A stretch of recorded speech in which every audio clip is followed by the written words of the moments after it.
Took me a long time. Some hard lessons to learn what I know about chasing redemption.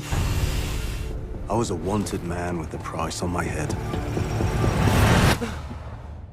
But for now, I was free. Charlie, congrats on the show. Shantaram has been something that's been in development for years. I've been hearing about this project. I remember picking up the book and thinking, I can't read this. It's too big for me. But Mr. Hunnam, what was it about the story of Lynn Ford that first, clicked with you? Two things. I mean, the novel is extraordinary just on its surface in terms of the journey that Greg, the author, takes Lynn on from being a fairly innocent, regular young man who makes a mistake all the way to finding himself in really extraordinary circumstances towards the end of the narrative. So it was that on the surface, that it's just a great adventure. It's an incredible character. He's smart. He's interested in life. He's really conflicted and, dealing with his own trauma. But then sort of layered throughout all of that is the thematic work that Greg is interested in. He really tasks himself with some fairly lofty challenges in this book. What is the nature of God? What is the meaning of life? What is the sort of center of a life well lived? These are the sort of the questions that he's asking that we were able to ask through the show, which I found very, very exciting. I mean, it's really meaty stuff fueled by the human condition writ large. So how did he land in your lap? I've heard so many names throughout the years, different actors, different studios even, that wanted to adapt this. Yeah, so it was owned for many, many years by Warner Brothers, and Johnny Depp was going to play Lynn, and they were, for many, many years, working with a real who's who of AAA talent, of writers and directors in Hollywood, trying to sort of crack the code of this adaptation. The problem is, you said yourself, it's 980 pages, and it really is a dense 980. And so it's almost impossible to distill that down to an hour and a half. So when I read the novel 7 years ago, I was giving it to a producer friend of mine, Eric Singer, one of our producers on the show. And I read it just fresh off of Sons of Anarchy. It seemed so evident to me that the way to tackle this would be in long form storytelling and to try to tell a story over 40 or 50 hours as opposed to over an hour and a half. You just mentioned Sons. It's a show that's just synonymous with you. I mean, every time someone sees you, that's what they're thinking of. Were you hesitant to come back to TV? Was there trepidation? No, I love long-form storytelling, and although it was difficult at times, Sons of Anarchy remains one of the sort of the deepest and most rewarding experiences I've had, in my career. And I really, really love long-form storytelling, both in the process for me, but also as an audience member. I find myself watching far more television than I do film these days. So I desperately wanted to get back to long form. I wanted to take a few years and, because it's quite a responsibility being on that schedule. And then 3 years after we finished, I got given this novel, and that just became this new obsession, and so a lot of other projects came and went, came over my desk in this period of time, but none of them resonated as much as what I thought Shantaram could be. So I just sort of stuck with this, and it ended up taking 7 years from me initially reading it to talking to you.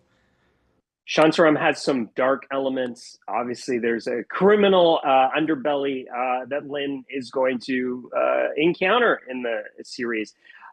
But the thing that I really find myself gravitating towards is this idea of change and how Lynn is changed by his experience in India.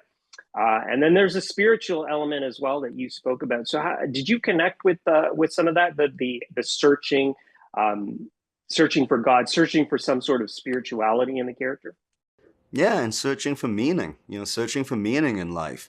This idea that a human being is an entity that is a realm of pure potential as they are something actual, and I've been really taken by that concept, in the last 15 years of my life, that I'm not manifesting the life or the ideal for myself that I would like to, but I'm aware of it, and sort of my life's journey is moving towards that. And So but I'm very interested in theology and the nature of God, and what it all means and how it affects us, and how the absence of God in most people's life is affecting society, whether you perceive that as negative or positive, and just generally the meaning of life, and how do you suck all the juice out of the lemon in this little piece of time that we have. And so these are all of the questions that Greg is really and with a much greater facility than I do,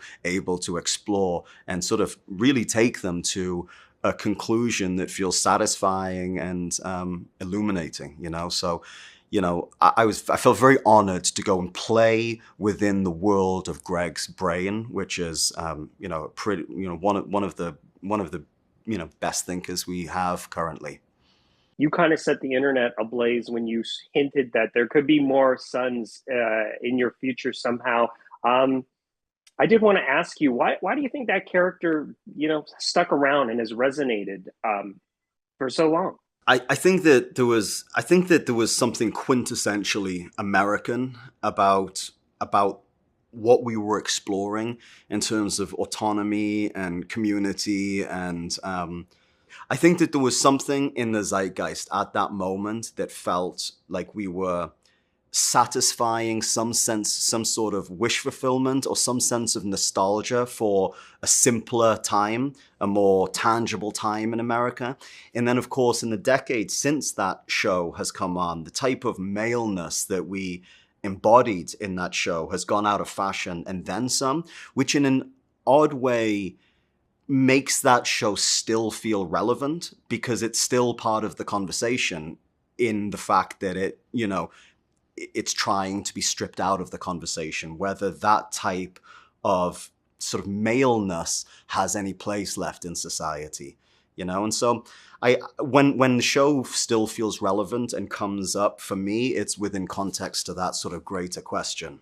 Yeah, in terms of the teasing of something, I'm pivoting into writing and producing. I spend much more of my time right now as a full-time writer and producer, and there's a sort of an idea that is sort of next door to that. It's not by any means directly correlated to the show, but it would be an opportunity to 10 years later maybe go back and explore some of the bigger themes through the lens of this evolution that the world's gone through, and in the 10 years since we were celebrated for being embodying this thing that's sort of become persona non grata in the last 10 years. So it's a concept right now. It's something that I'm very, very interested and excited about exploring. I shouldn't be talking about it because it's still far too much in its infancy, but it's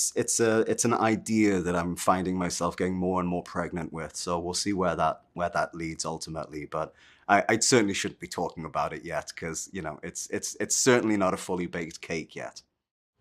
I'm in serious trouble. I'm not going back empty-handed. You should have gone when you had the chance. You can be free of anything but yourself. I guess I need to be running towards something, not away from it.